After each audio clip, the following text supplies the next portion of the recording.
नमस्कार फ्रेंड्स, आसंतु आज आम जानिबा सरकार आउ एक योजना विषय रे जोटा कि आपण प्रति मास 3000 टंका लेखा पाइबे जदि आपण को पाखरे ई श्रम कार्ड रोची। तबे आसंतु जानिबा ए योजना विषय रे संपूर्ण डिटेल्स एवं केउ माने अप्लाई करि परिबे एवं या को अप्लाई करबा पई कोन कोन सब डॉक्यूमेंट रहिछि एवं कौन बयस सीमा रही। तबे आसंतु जानिबा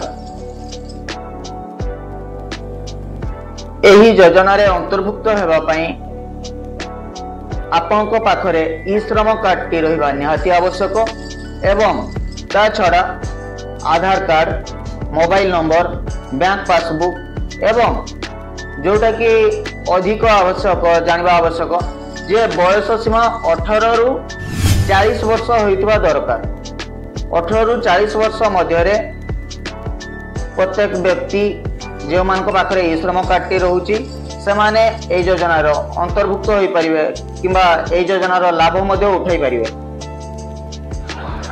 आपण मान को मु चार्ट टी को देखाया पई चाहिबी जोथिरे की अछि हला को एज रे आमे केते टंका कंट्रीब्यूट करिवु तारे जे कि आमे ए योजना रो लाभ उठाई परिबा।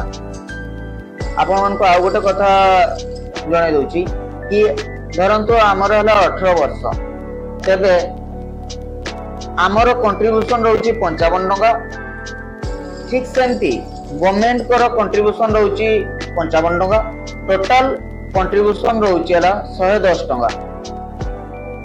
एमिति कि आमे देखिया पई गले जे 110 टंका हमको दबार थिला किंतु गवर्नमेंट तांको तरफ रु 55 टंका दे दउचंदी जा पड़े हमको केवल 55 टंका दबा पई पड़ची। ठीक सेमती एटी आपण मान देखि परतो 18 वर्ष 19 वर्ष हमसे टोटल अछि 40 वर्ष जे को एज रे हमें केते टंका कंट्रीब्यूट करिउ एटी अछि आपण मान देखि नियंतु। एबे मो आपण मान को जणाई देबा पई चाहिबी जे हमें एई योजना को किभली अप्लाई करि परिबा। प्रथम तो isram.gov.in से साइट को विजिट करनबा। विजिट कला परे आपण माने देखि पारतबे एट जो 3 नंबर ऑप्शन अछि for pension of RS 3000 per month मानधन.in एठी हमें क्लिक करनबा। मानधन ऊपर क्लिक कला परे तापर क्लिक कला परे आपण मान देखि पारतबे। ठीक है, बढ़िया को इंटरफेस टी आसीबो। आसला परे आपण मान देखंतु एटी अछि एलिजिबिलिटी फीचर्स एवडा सब अछि। ठीक ऊपरे जाई कि देखिबे एठी लॉगिन ऑप्शन टी अछि एठी हमें क्लिक करनबा। लॉगिन ऑप्शन रे क्लिक कला परे आपण मान कहि देबा पय चाहिबी या सरकार को एक बहुत भलो योजना एठी क्लिक करनबा। ओके देन ठीक एई भली एक इंटरफेस टी आसीबो जोथिरे कि अछि हला सेल्फ एनरोलमेंट सीएससी वैली किबा जनसेवा केंद्र रे आपण जाई अप्लाई करि परिबे। एडमिन लॉगिन निजे मध्ये अप्लाई करि परिबे किबा जनसेवा केंद्र को जाई अप्लाई करि परिबे।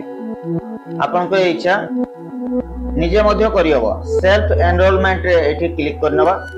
एठी हम मोबाइल नंबर को देबा। देन प्रोसीड क्लिक कले ओटीपी एको आसीबो। देन प्रोसेस पूरा सहज आपण मान निजे मध्ये करि परिबे।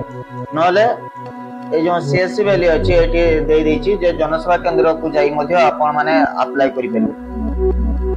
जदि आपण को मन रे किछि भी प्रश्न रहउछि किबा किछि भी डाउट अछि तबे आपण हमको कमेंट माध्यम रे जणातु। आमे माने निश्चय चेष्टा करिवो नेक्स्ट वीडियो रे आपण को डाउट क्लियर करिवा पय। धन्यवाद।